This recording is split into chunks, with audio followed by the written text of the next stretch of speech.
사무엘하 6장 1절부터 5절 말씀 마음을 집중하시고 함께 읽어보십니다. 다윗이 이스라엘에서 뽑은 무리 3만 명을 다시 모으고 다윗이 일어나 자기와 함께 있는 모든 사람과 더불어 바알레 유다로 가서 거기서 하나님의 궤를 메우려 하니 그 궤는 그룹들 사이에 좌정하신 만군의 여호와의 이름으로 불리는 것이라. 그들이 하나님의 궤를 새 수레에 싣고 산에 있는 아비나답의 집에서 나오는데 아비나답의 아들 우사와 아휴가 그 새 수레를 모니라. 그들이 산에 있는 아비나답의 집에서 하나님의 궤를 싣고 나올 때에 아휴는 궤 앞에서 가고 다윗과 이스라엘 온 족속은 잣나무로 만든 여러 가지 악기와 수금과 비파와 소고와 양금과 제금으로 여호와 앞에서 연주하더라. 아멘. 이 사무엘하 6장에서는 다윗이 당시에 가장 중요한 현안이라고 하는 것은 자기에게 있어서 아주 중요한 것, 또 꼭 해결돼야 되는 문제라고 할 수 있습니다. 또 우리 인생도 살다 보면은 자기가 삶에 추구하는 중요한 목적과 또 그걸 이루기 위한 다양한 목표들이 있습니다. 그래서 우리는 먼저 하나의 중요한 목적은 이 땅에서는 하나님의 나라를 이루는 것이고 마침내 완성된 천국에 들어가는 것이 우리 인생의 그리스도인에게는 아주 중요한 목적이에요. 이것은 우리가 각자 하는 일이 다르다고 할지라도 삶에 추구하는 방식이 다르다 할지라도 성도들에게는 아주 공통된 목적이에요. 그렇지만은 그것을 향하여 살아가는 우리 삶의 목표들은 다 다를 수 있어요. 다양한 목표들은 다 사람마다 다를 수 있죠.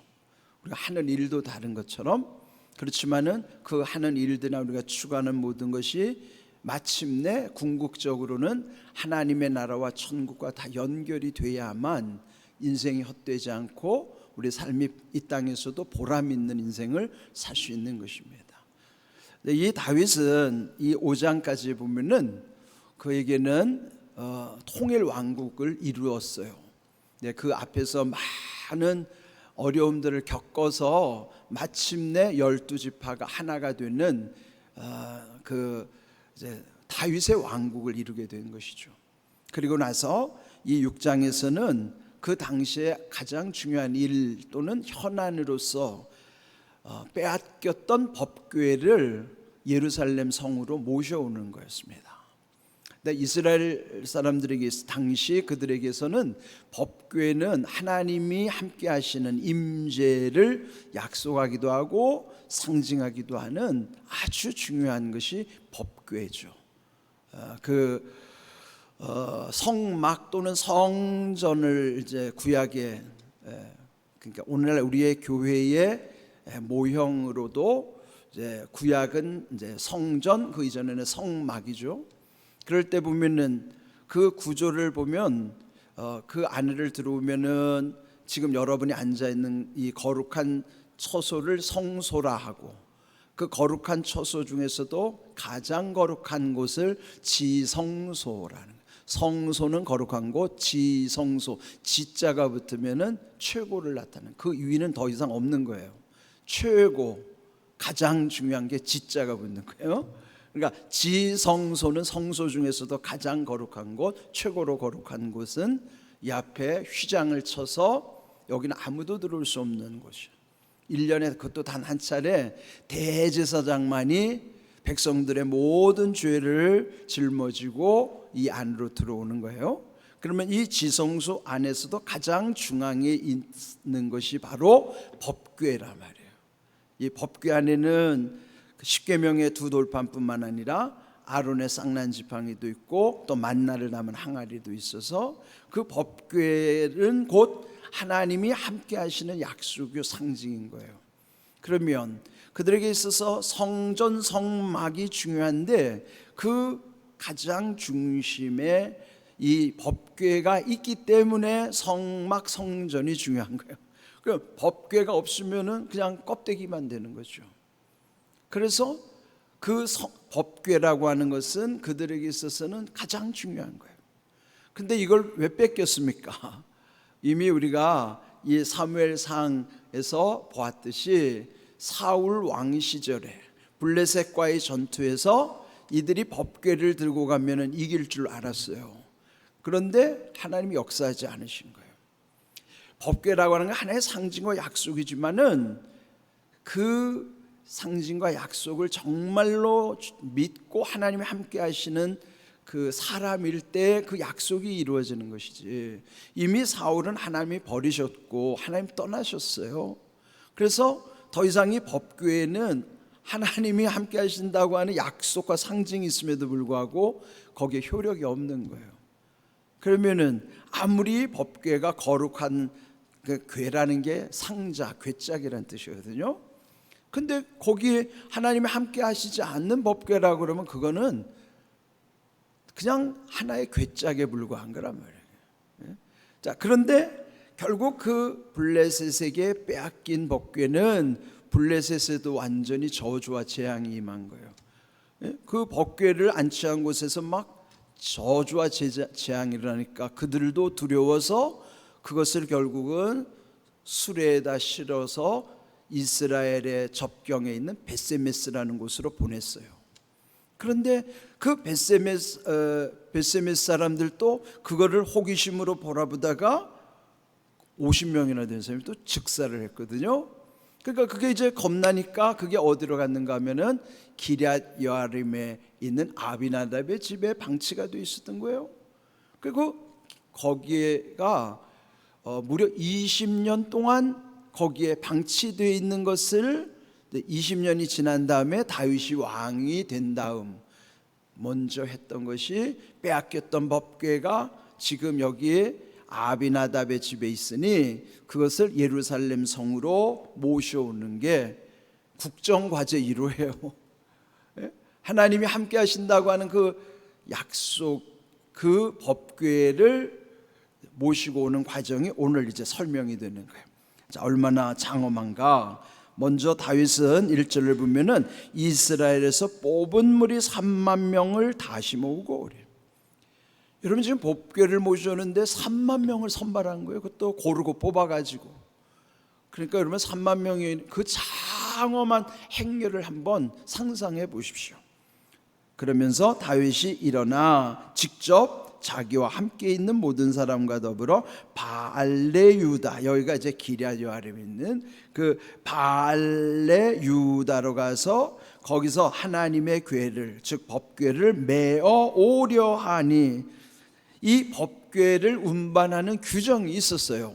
특별히 민수기 4장 15절을 보면은 법궤를 이동할 때에는 제사장 중 고핫 자손들이 그것도 이 뜰채로 궤를 깨서 이 어깨에다가 메고 이동해야 되는 거예요.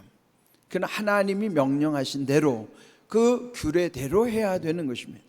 그런데 처음에 여기 2절을 보면은 하나님의 궤를 메어 오려 하니, 그 메어 와야 되는 거예요.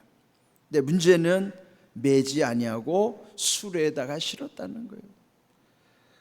그 궤는 그룹들 사이에 좌정하신 만군의 여호와의 이름으로 불리는 것이라, 지성소의 중심에 있는 그룹들 사이에 그 궤가 있는 거란 말이에요. 그 거룩한 궤를 예루살렘으로 이동하는 데 있어서의 하나님의 방법은 제사장들이 어깨에다가 메고 오는 거예요. 그런데 문제는 3절, 그들이 하나님의 궤를 새 수레에 싣고, 새 수레, 그러니까 수레는 바퀴 달리고 사람이 매는 것보다는 끌고 오는 것이 훨씬 더 편하겠죠. 여기서 새 수레가 상징하는 것은 그 새 수레의 편리성이에요.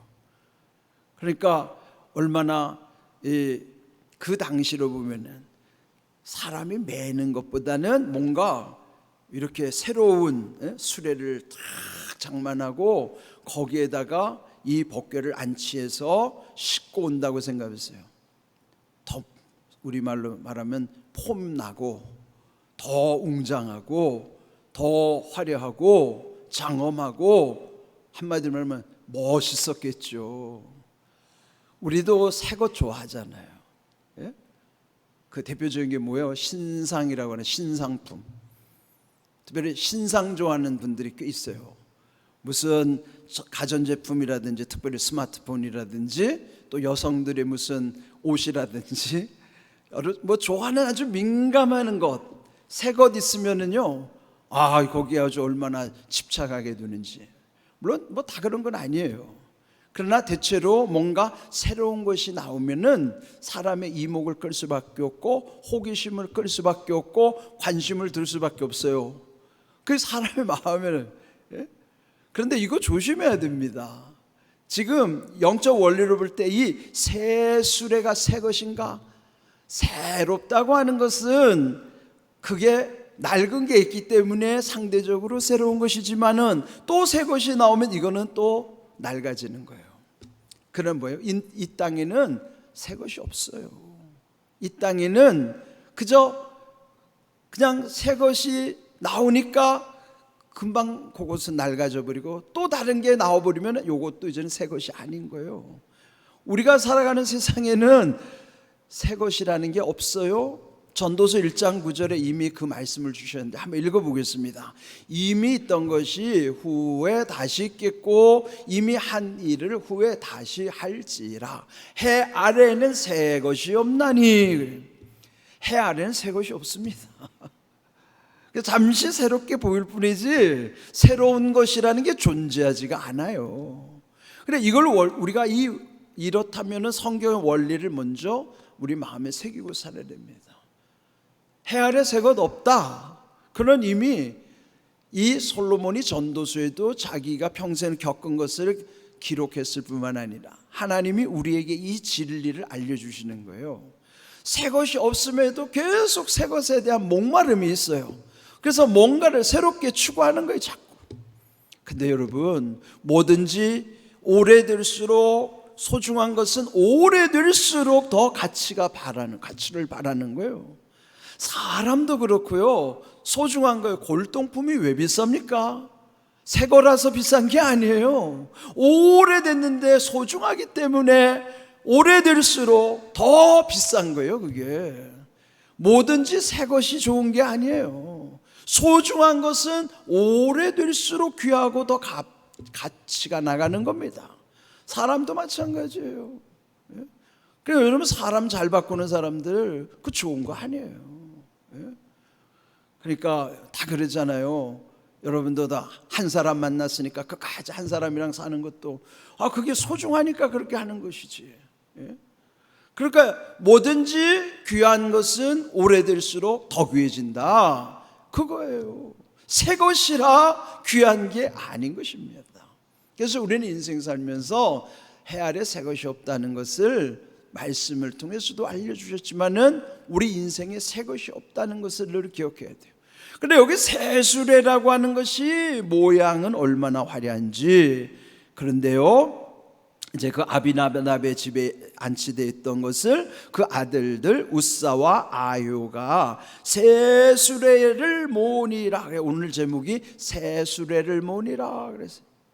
그러니까 아마 그 새수레를 몰고 가는 그 집의 두 아들들도 얼마나 마음이 설렜겠습니까? 예? 그리고 여기 5절에 보면은요, 다윗과 이스라엘 온 족속은 잣나무로 만든 여러 가지 악기, 수금, 비파, 소고, 양금, 제금. 그러니까 여러분 이제 우리가 알지도 못하는 악기들을 우리 가끔 오케스트라 공연을 가보면은 거기에 뭐 우리가 아는 익숙한 악기도 있지만은 모르는 악기들도 있잖아요. 물론 전문가들은 알지만은 비전문가들은 우리는 뭐 그 악기를 어떻게 다 알겠어요? 그럼 어찌하든지 지금 여기에 오늘날 우리가 알지 못하는 오케스트라 같이 이런 장엄한 악기들을 다 동원해서 풍악을 울리면서 한번 이 분위기를 한번 생각해 보세요.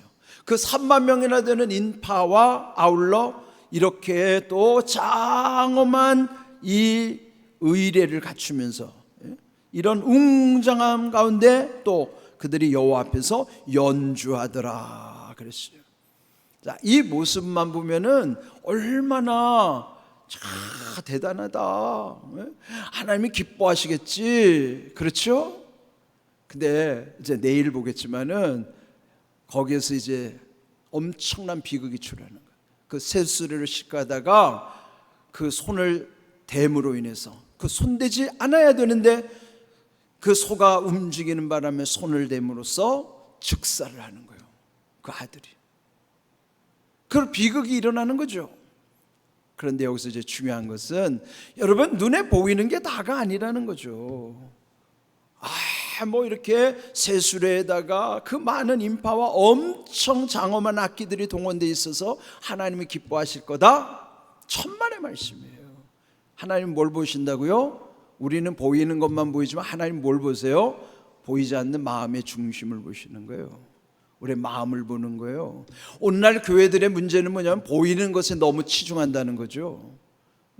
보이는 외향, 보여지는 많이 모인 사람들. 그런데 그 속에는 정녕 하나님께 향한, 하나님을 향한 진실함이 있느냐 말이에요. 이 중심을 놓치면은 아무것도 아닌 것이죠. 그 성소 안에, 지성소의 중심에 법궤를 잃어버리면 그게 아무것도 아닌 것처럼 우리 안에 하나님이 함께 하시지 않으면 아무것도 아닌 거예요. 그래서 여기 중요한 게 뭐냐면 쇠수레 물론 중요하죠. 형식이, 내용이 있을 때 형식이 중요한 것이지 내용을 잃어버린 형식은 아무것도 아니에요. 쓸모없는 거예요. 그렇다면 새 수레를 통해서 우리가 새 것에 대해서 속지 말자. 새 것이 나쁘다는 게 아니에요. 새 것이 다가 아니라는 것이지.